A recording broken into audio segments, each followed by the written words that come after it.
자, 여러분, 안녕하세요. 반갑습니다. 네, 앞에 리딩 선생님께서 설명을 해주셨고, 제가 이제 리스닝 담당을 해야 되는데, 리스닝은 리딩에 비해서는 조금 접근 방식이 약간 다른 부분이 좀 필요해서 그런 부분들을 좀 설명을 드릴 거고요. 그 다음에 지금 이제, 여러분 광고지에는 23점을 목표로 해서 이제 하는 걸로 리스닝이 나갔는데, 사실은 제가 좀 더 올려줄 수 있거든요. 올려줄 수 있는데 일단 23점을 목표니까 더 높게 잡으시려면 뭐 높게 잡으셔도 되는데 일단 뭐 23점이 이제 목표니까 근데 보통 이 점수 전략을 짜는 이유는 여러분들이 이제 100점을 받으신다고 계산을 하게 되면 25점으로 똑같이 점수가 이제 분배가 되면 좋겠는데 하다 보면 뭐 스피킹에서 너무 힘들다든지 그죠? 그래서 아마 리딩 쪽에서 조금 더 높게 점수 잡는 전략으로 그렇게 한 것 같아요. 근데 리스닝은 이렇게 이제 점수 전략을 잡으셨다고 보고요. 지금 중요한 건 뭐냐면 여러분들 시험을 봐서 시험 성적표가 날라왔을 때 21점을 받은 거예요. 그럼 도대체 이걸 몇 개를 맞았는지 알 수가 없는 경우가 좀 있어요. 그래서 여러분들이 만약에 25점이 목표시라면 요거를 적어 놓으시고 거기 적혀 있겠지만 만약에 23점이 목표시라면 이걸 적어 놓으시면 돼요. 그러면 이걸 기준으로 했을 때 실제 시험 점수가 21점이 성적표가 왔다. 그러면 결국은 어디서요?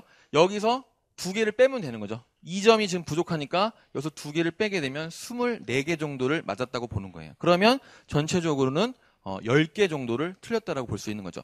왜냐면 여러분들께서 이제 모의고사를 보면 34문제 중에서 몇 개 맞았는가만 나오고 시험을 보면 몇 개 맞았는가는 안 가르쳐줘요. 그냥 점수만 날라오기 때문에 현재 내 위치를 파악을 하려면 실제 점수가 있으시면 내가 몇 점이니까 몇 개 정도 맞고 있고 또는 모의고사를 보면 현재 몇 개 정도 맞았으니까 몇 점이다. 그래서 목표 점수에서 정확하게 몇 점 정도가 부족한지 이런 부분들이 있으셔야 될 것 같고요. 근데 이게 왜 중요하냐면 만약에 여러분들이 18점 정도를 시험장에서 이제 봤는데 점수가 날라왔어요. 일단 충격이에요. 그죠?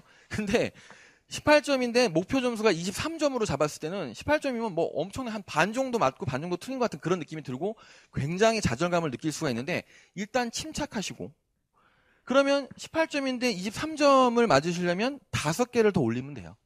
굉장히 많이 틀린 것 같지만 결국은 5개를 이제 더 올려야 되겠는데 중요한 건 뭐냐면 5개를 올리는 거하고 내가 지금 귀를 막 뚫어서 듣는 거하고 이제 무슨 관계가 별로 없어 보여요. 하루 종일 듣고 있는데 결국은 더 많이 들리지도 않고 그 다음에 개수가 별로 움직이지 않는다는 거예요. 그래서 굉장히 중요한 전략이 지금 필요하다는 얘기가 되는 것이죠. 알겠죠? 그리고 죄송한 말씀이지만 어떤 말씀을 드리고 싶냐면 리스닝 자체가요. 이번 달에 오늘 지금 듣기 공부를 하시고 다음 달 월말쯤에 내 귀가 많이 향상됐는가? 이렇게 생각을 해보면 별 차이가 없어요. 그러니까 매달 큰 차이가 느껴지지 않고 조금씩은 늦는데 근데 제가 이제 말씀드리고 싶은 건 뭐냐면 왜 무엇이 나오는지를 모르고 공부하는가 이제 이런 부분을 이제 시작을 하게 됐는데 무엇이 나오는지를 알고 공부하시면 다 들리지는 않지만 내가 공부했던 토픽에서는 뭘 물어봤었고 뭘 출제하니까 그런 걸 잘 들으면 된다라고 좀 정리가 되기 시작하시는 거죠. 그리고 그런 것들이 시험장에 갔을 때 어떤 걸 들어야 될지를 조금 알려줄 수가 있는데 그런 거 잠깐 먼저 설명을 드려볼게요. 보시면 제가 뭐 맨날 얘기하는 건데 그냥 샘플이에요. 그래서 결국은 theory 같으면 나오면 그게 어떤 토픽에서든 theory는 나오는데 theory는 뭘 주장하는 것이기 때문에 반드시 뭐라고요? 그거를 입증할 수 있는 근거에 대한 얘기를 할 수밖에 없죠. 그 다음에 결국은 이론 자체가 완전히 완벽한 경우가 없기 때문에 이론의 문제점 얘기가 나오고 그 문제점을 근거로 했을 때 결론을 prove 할 건지 disprove 할 건지 이런 식으로 이제 전개되는 것이 스토리 라인이라고 보시면 돼요. 그래서 전개하는 방식이 이렇게 있는데 그러면 이런 부분들을 알고 이제 시험장에 갔을 때 theory가 나오니까 무슨 theory든지 간에 나오면 뭐 근거도 듣고 결론도 듣고 이론의 문제점도 들어야 되겠다 이런 식으로 생각을 하시면 되겠어요. 그리고 하나만 더 이제 예를 들어 보면 병이 나왔다. 그럼 어떻게 될까요? 병은 계속 바뀌어요. 병은 계속 바뀌지만 병의 원인이나 증상, 그 다음에 이제 치료법 같은 얘기를 할 수밖에 없고 그런 출제를 할 수밖에 없죠. 왜 그러냐면 문제가 렉처 같은 경우는 6문제가 나오는데 메인 아이디어 문제를 빼게 되면 디테일 문제가 5개 나와요. 근데 여러분이 출제자라고 생각을 했을 때 지문을 쓰고 문제를 낼 때 병에 관련돼서 얘기를 하는데 병의 원인이나 증상이나 치료법 얘기를 빼고 할 얘기가 별로 없어요. 그죠? 그 다음에 여기 딱 들어가는 게 뭐야? example이에요. 잘 이해가 안 될 것 같기 때문에 얘는 항상 들어가요. 그러면 제가 말씀드리고 싶은 게 뭐냐면 여러분들이 공부를 하실 때 결국은 내가 공부하는 토픽마다 무엇을 물어보는지를 이제 공부를 해줘야 되고요. 자, 지금부터 그러면 제가 갖고 드린 핸드아웃을 잠깐 보실 수 있나요?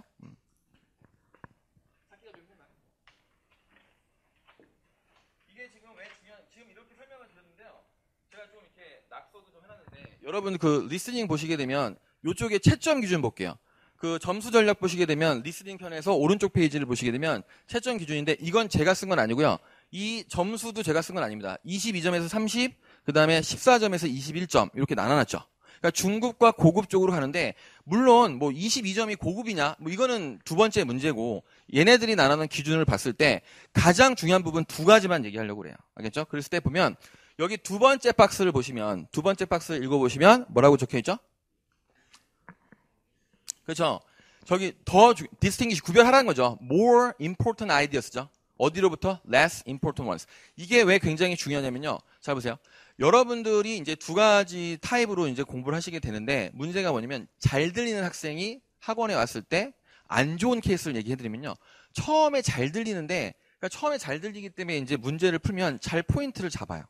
그리고 공부를 열심히 하면 27점 맞은 거야, 처음에. 그래가지고 오케이 나 잘 들으니까 좀만 더 열심히 하면 30점 나올 거야. 막 공부합니다. 근데 공부를 그냥 하시면 점점 정보가 중요한 게 많아져요. 그래서 노테킹량이 엄청나게 늘어나면서 다 중요해. 그래서 27점이었는데 25점, 23점 이렇게 떨어지는 경우가 있고요.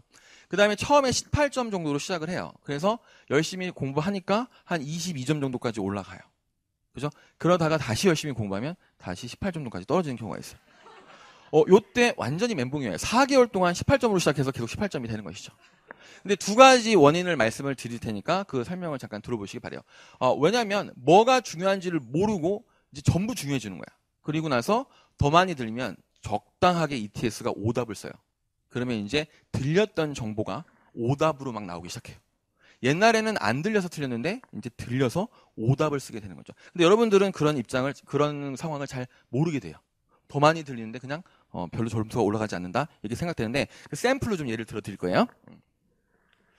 자, 그래서 제가 그걸 봤을 때 아까 말씀드린 것처럼 뭐 병은 뭐가 나오고 뭐 theory는 뭐가 나오고 이런 걸 알면 좋겠는데 그리고 제가 그렇게 해달라고 수업 시간에 강조를 많이 하는데 공부를 혼자 하시는 걸 보면 그게 잘 안 돼요. 그래서 왜 안 되는가 이제 분석을 해봤더니 리딩하고 리스닝의 차이점 잠깐 말씀을 드리면 뭐가 중요한 거냐면요.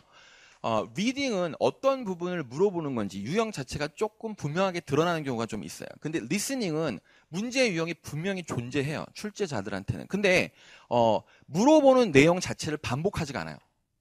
그러니까 예를 들면 장점은 얘는 왜 들었어? 얘는 왜 들었어? 이런 식으로 계속 반복해서 물어보면 여러분들이 뭘 느끼게 되면 장점과 예를 들어야 되겠구나 라고 금방 판단을 하게 되겠죠.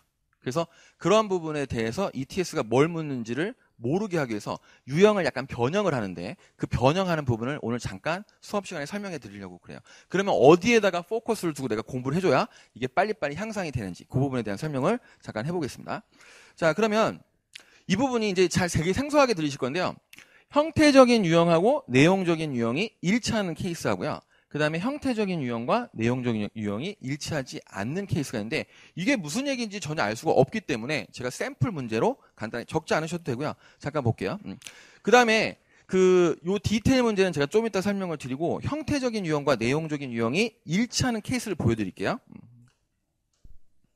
Listen to part of a lecture in an architecture class. 편하게 들으세요. 오늘 이거 안 들리는 거 갖고 오면 안 되니까 잘 들리는 거 갖고 왔어요. 네. The advantage to the gambrel roof should be obvious. There's much more room on the second floor. 자, gambrel roof는 여러분 고유명사이기 때문에 모르실 수는 있는데 지금 그게 중요한 게 아니고 뭔가 장점 얘기하는 거죠. The advantage to the gambrel roof should be obvious. 그죠? 분명해요. There's much more room on the second floor. 자, 2층에 공간이 많다는 거예요. 알겠죠? 자, 그러면 그 정도 장점이 안 들리진 않아요. 근데 이제 문제를 보시게 되면 장점이라고 언급을 했고 문제 자체가 장점이라고 나오니까 이런 문제를 풀 때는 여러분이 장점을 물어보는 문제구나 라고 확인을 할 수가 있습니다. 알겠죠? 근데 조심하실 게 있어요. 이거를 풀 때 답은 뭐예요? 잠깐 생각할 시간을 주는 거예요. ETS가 그렇게 호락호락한 집단은 아니에요. 자, 일단은 머리를 많이 쓰게 하고 싶진 않아요. 여러분 지금 힘드시기 때문에. 근데 이제 정답을 잠깐 보시게 되면 C예요. 근데 순간적으로 난 B인데? 라고 하시는 분들이 있어요. 이건 뭐에 대한 오답이죠? much more room이라고 돼 있죠. 근데 many rooms는 뜻이 틀려요. much more room은 공간이 넓다는 뜻이고 many rooms는 방이 많다는 얘기죠.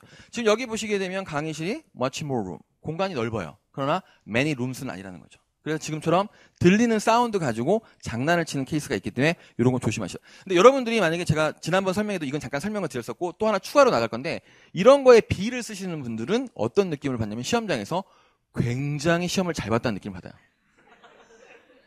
그래서 나중에 결과가 나오는데 이해를 못 하는 거야. 왜 이 점수가 나오는지. 그래서 뭐 밀렸었나? 뭐 이런 생각을 하시는데, 컴퓨터 클릭하기 때문에 밀려 쓰는 이유는 없습니다. 알겠죠? 그래서, 자, 그러면 잠깐 볼게요. 이런 부분은 이거는 이제, 요런 문제는 쉬워요. 장점을 얘기했고 장점을 물어봤기 때문에 여러분들이 분석을 하실 때, 건축에서는 장점, 단점을 물어보는구나. 이렇게 알 수 있는데, 단 조심해 주실 것은, 쉽게 오답에 걸리지 않도록 컨트롤 좀 해주셔야 되는 부분이 좀 있어요. 자, 그거 하나 말씀드리고, 그 다음에 조금 더 난이도를 좀 올려볼게요. 요 정도 하고 이제 뭐 할 거니까, 자, 들어보세요. 질문도 앞에 케이스는, Number 3. What is the advantage of a gambrel roof? 이런 거는 이제 쉽게 여러분들이 유형에 대한 이해를 하는데, 지금 스크립트 보고 들으셔도 상관없어요. So there's not as much space to walk around 다른 문제입니다. as with a gambrel roof house. But the main advantage of the lean-to roof is that it allows you to have a number of windows on the roof. 요거 들리십니까? 자, 볼게요. But the main advantage of the lean-to roof is that it allows you to have a number of windows on the roof. 그죠? 뭐 장점이 뭐라고요? 창문이 많다. 뭐 이 정도 안 들리시지는 않을 것 같아요.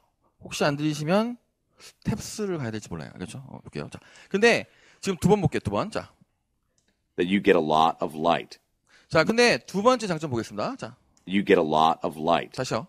But the main advantage of the lean-to roof is that it allows you to have a number of windows on the roof. There's really not that much function other than the fact that you get a lot of light. 자, 두 가지 포인트 있습니다. 창문이 많다는 것과 그래서 빛을 많이 받을 수 있다는 포인트가 있어요. 자, 출제하는 포인트 잠깐 볼게요. 지금 여기서는 딱 뭐로 바꾸죠? 똑같이 지붕의 장점을 얘기했어요. 그리고 출제자는 지붕의 장점을 묻고 싶은데 문제가 뭘로 바뀌죠? infer로 바뀌어요. 그러면 형태적으로 묻는 문제는 infer예요. 출제자가 묻고자 하는 내용은 장점이 되는 겁니다. 이렇게 형태적인 유형과 내용적인 유형이 일치하지 않을 때 여러분한테 제가 물어볼 때 뭘 틀리시는가요? 공부했을 때 딱 물어보면 어떻게 될까요? 저 infer 틀려요. 이렇게 얘기를 하시는데 그러면 infer 틀린다라는 얘기는 틀린 거는 맞는데 결국 어떻게 될까? 무슨 내용을 틀린다라고 알 수가 없어요. 그래서 결국은 그 내용적으로 잠깐 들어가야 되는데 제가 말씀드린 것처럼 요 부분에서 장점에 대한 내용을 infer 시켰다고 공부를 하셔야 되는 거고 이게 조금 난이도가 올라가는 케이스인데 오답 방식만 제가 잠깐 설명을 잠깐 드려볼게요. infer에 대한 부분은요. 뭐가 어렵냐면 본문에 직접적으로 언급되지 않는 내용을 가지고 답을 만드는 거기 때문에 학생들이 시험장 갔을 때 답을 찾을 때 내용은 쉬운데 시간이 좀 걸려요. 그래서 제가 잠깐 볼 테니까 잘 보시기 바래요. 보시면 여러분 보세요. 집이 두 가지가 나오는데 gambrel roof하고 lean-to house 두 가지가 나왔거든요. 근데 요런 오답. 아까 요런 거는 어떤 거냐면요. gambrel roof 앞에 있었던 집의 장점을 써주는 거죠. 그러면 어떻게 될까요? 직접적으로 언급되지 않은 내용을 좀 찾아야 되기 때문에 눈에 직접적으로 이게 들어와요. 그래서 이런 부분에 이제 걸릴 수가 있는 것이고 창문이 많았다라는 장점을 들었기 때문에 결국 어떻게 돼요? 여러분들이 이제 추론을 하는 것이 아니고 추측을 하게 되는 거야. 창문이 많으니까 아름다운 풍경을 좋아할 거야. 그래서 C 같은 오답을 또 쓸 수는 있어요. 근데 정확하게 infer는 뭡니까? 장점에서 infer를 해오게 되면 결국 어떻게 돼요? 창문이 많아서 결국 어떻게 될까요? 빛이 많이 들어온다는 걸 알 수 있으면 여기 사는 사람들은 실내가 밝은 걸 좋아한다는 걸 알 수가 있겠죠. 똑같은 장점의 문제인데 infer로 가면서 결국 어떻게 돼요? 굉장히 난이도가 올라가죠. 자, 그러면 핸드아웃 한 페이지만 더 보고 저는 끝내려고 그래요.